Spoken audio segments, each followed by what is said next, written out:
A federal court has struck down a Holyoke sign ordinance. The court issued a permanent injunction against the city, saying Holyoke's ordinance prohibiting lawn signs for specific months of the year was unconstitutional. Connecting Point's Ray Hershel sat down with attorney Bill Newman from the Western Massachusetts office of the American Civil Liberties Union to discuss the ramifications of the court's decision. I'm thrilled that the federal court has made this ruling and made the constitutional requirements regarding signage, lawn signs, and commercial signs too for that matter, in Western Massachusetts absolutely clear.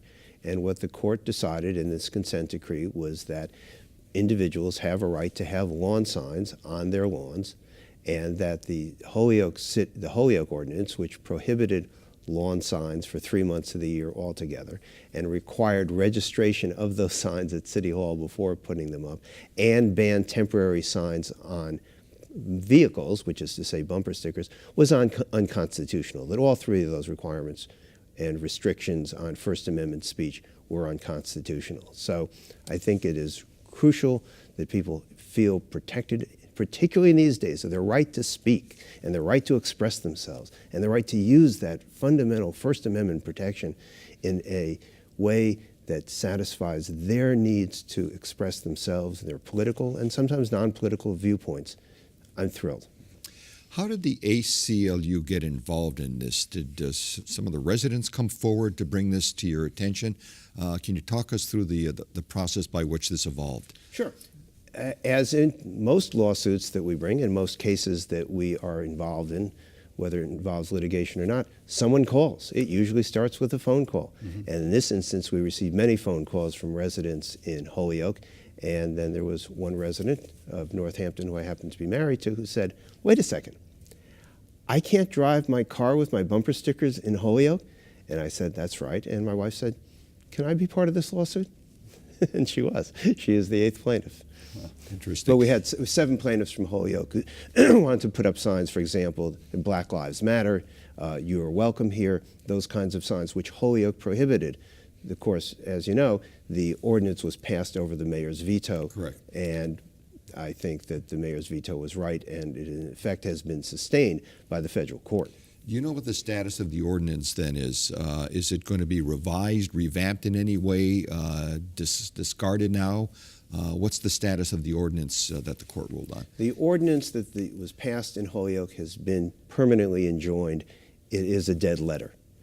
The judgment of the federal court goes on to say, and in passing a new ordinance, you shall not do the following, and it has a list of what cannot be in that ordinance, and what cannot be in the new ordinance is a prohibition on lawn signs. What it makes clear, what the federal court's judgment makes clear, is that the basis on which lawn signs can be restricted is limited to public safety. So, for example, you couldn't have a sign that was 8 by 10 feet and blocked in view of an intersection and made it dangerous for cars and pedestrians. So, public safety is a basis for limiting lawn signs, but that's really the crux of it. And beyond that, the city will have to pass an ordinance that respects that federal court judgment.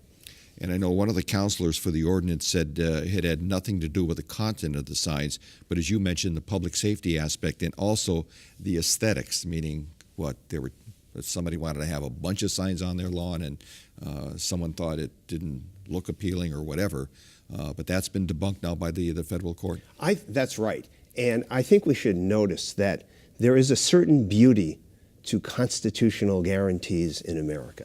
And that when people are utilizing those fundamental freedoms, that is an aesthetic we should value.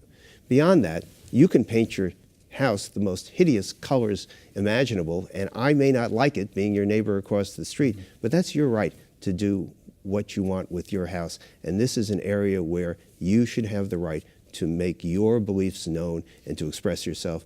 And now, without any doubt, here in Western Massachusetts, you can. I wanted to get your thoughts, Attorney Newman, on some other communities across the Commonwealth. Many of them do have some sort of restrictions on political signs.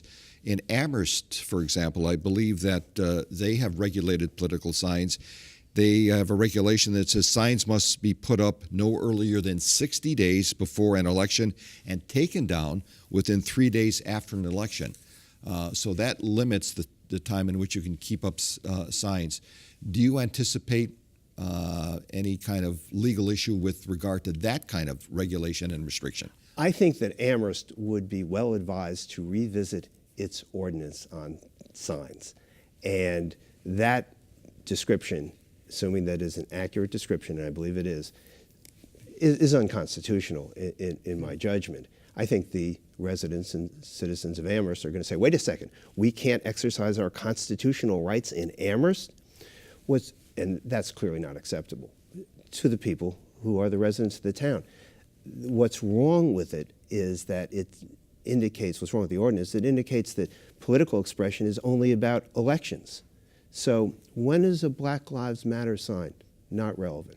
When is an all are welcome here sign? Not relevant. Why should you not have the right to put that on your front lawn and say, and do it proudly? And this federal court judgment says you do have that right. And I think there's no question that the federal court judgment is correct as a matter of constitutional law.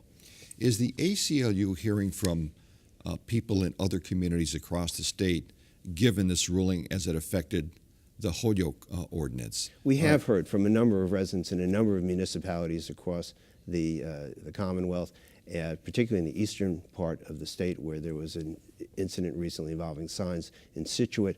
And we have information and a model letter on our website.